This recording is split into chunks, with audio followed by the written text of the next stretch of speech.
improving pandemic preparation. COVID-19, also known as SARS-CoV-2, started infecting people as early as December 12, 2019. It was reported that a cluster of patients in Wuhan, Hubei province, China, started experiencing a shortness of breath and fever. This quickly spread overseas to the United States. When the United States, in response to COVID-19, our nation was unprepared, which led to a lack of supplies in masks and hand sanitizer, which were key aspects to defeating COVID-19. This led to lockdowns, quarantines, and online learning, which proved that the pandemic response in the United States was lackluster.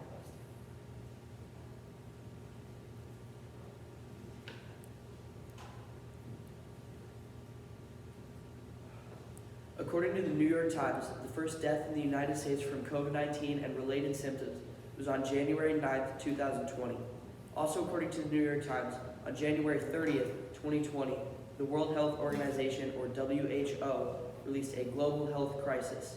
However, the United States government did not issue a mandate to quarantine until March 11th. This is a 63-day period after the first death in the United States until a quarantine was enacted. This shows that the quarantine took too long to be enacted and the United States government took a long time to respond. Also, according to Lawrence Sauer, who is the Director of Operations at Johns Hopkins University's Office of Critical Events Preparedness and Response, we don't make a distinction between quarantine and isolation. This is one of the major problems with the United States' COVID response.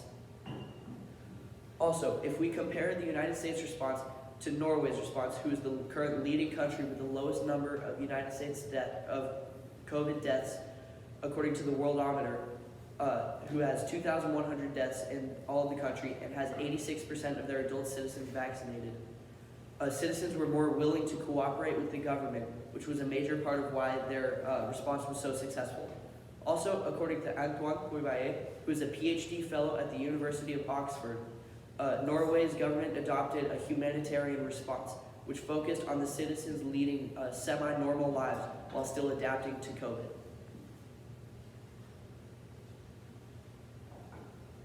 So our first solution is to improve federal coordination.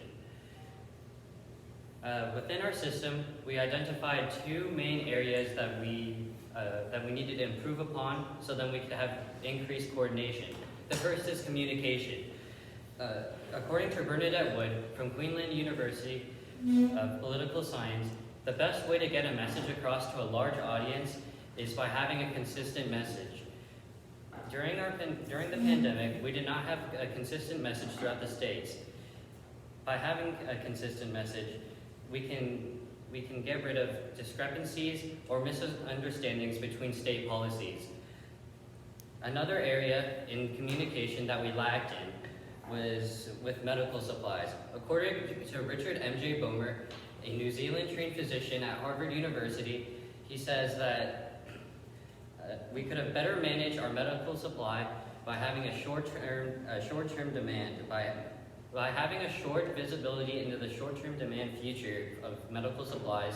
The hospitals are able to proactively plan patient flows.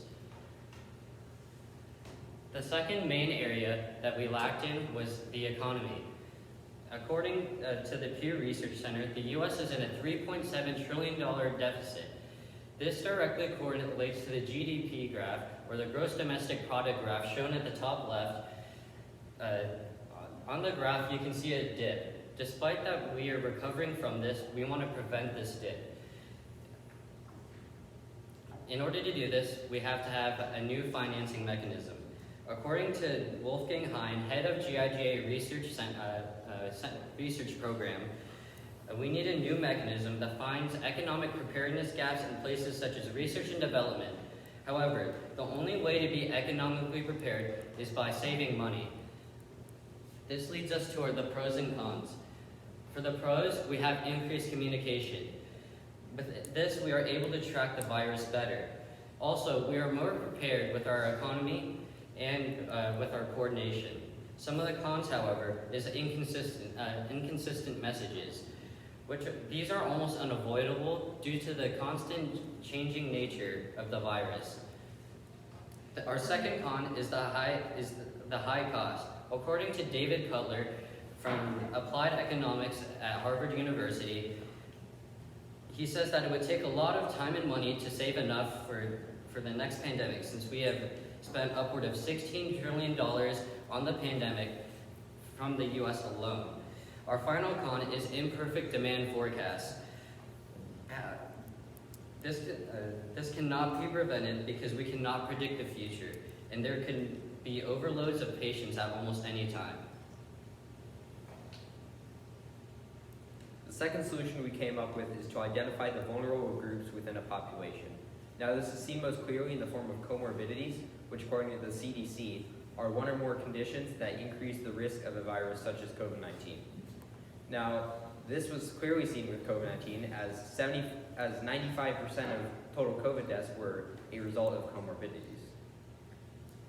This is also seen in terms of age, where 75% of COVID deaths were people 65 and older, which according to the US Census Bureau, make up only 12% of the total population, whereas people under the age of 45, which makes up 2/3 of the population, were responsible for only 4% of COVID deaths. As you can see, as age increases, so does the risk of death and injury from viruses such as COVID-19. Now, this solution would most likely be implemented by allowing low-risk people to carry on as normal and develop a natural immunity, while high-risk people would be encouraged to take preventative measures and be more cautious. Some of the advantages of this solution are that it would allow at-risk populations to be more protected and allocate resources more specifically to them, whereas low-risk populations would be allowed to carry on as normal.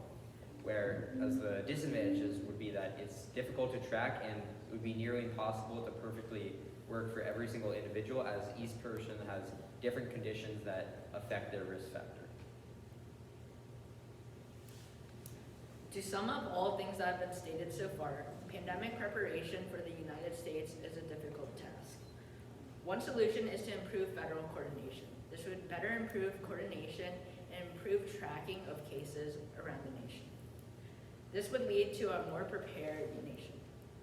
Another solution is to identify vulnerable groups. This would protect at-risk populations and let low-risk populations experience life normally.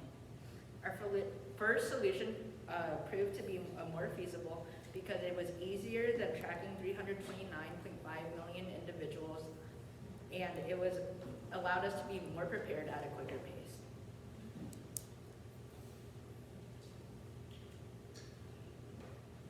Thanks, guys.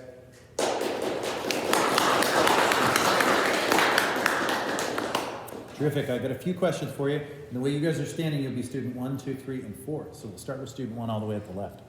Okay, student 1, what's an example of a compelling argument from one of your peers' individual research reports that you guys chose not to feature as part of this presentation, and why? So Ryan kind of, in his essay, he talked about environmental lenses and stuff like that. So a lot of that was with pollution due to mass and things like that, which was a big problem. But we chose not to address that in our presentation, as we felt that it wasn't extremely relevant to sort of the futuristic and long-term implications of pandemics, as well as sort of preparing on more of the medical and economic aspects of it. So we felt that that just wasn't extremely important in what we were covering. Okay, good. Student 2, so this is a question for you.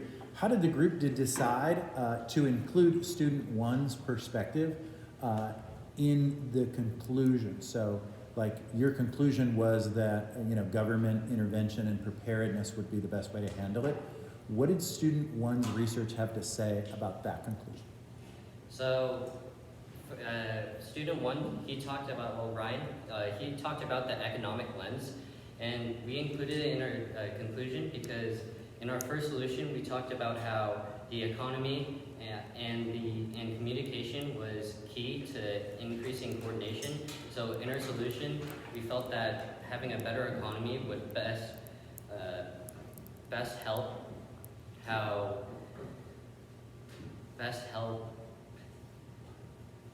best help solving the pandemic in the future. Terrific, good. Okay, student 3, what is the way in which your team's final solution in your report made you think differently about your research? Like, how was your perspective actually altered by what you guys decided as a team?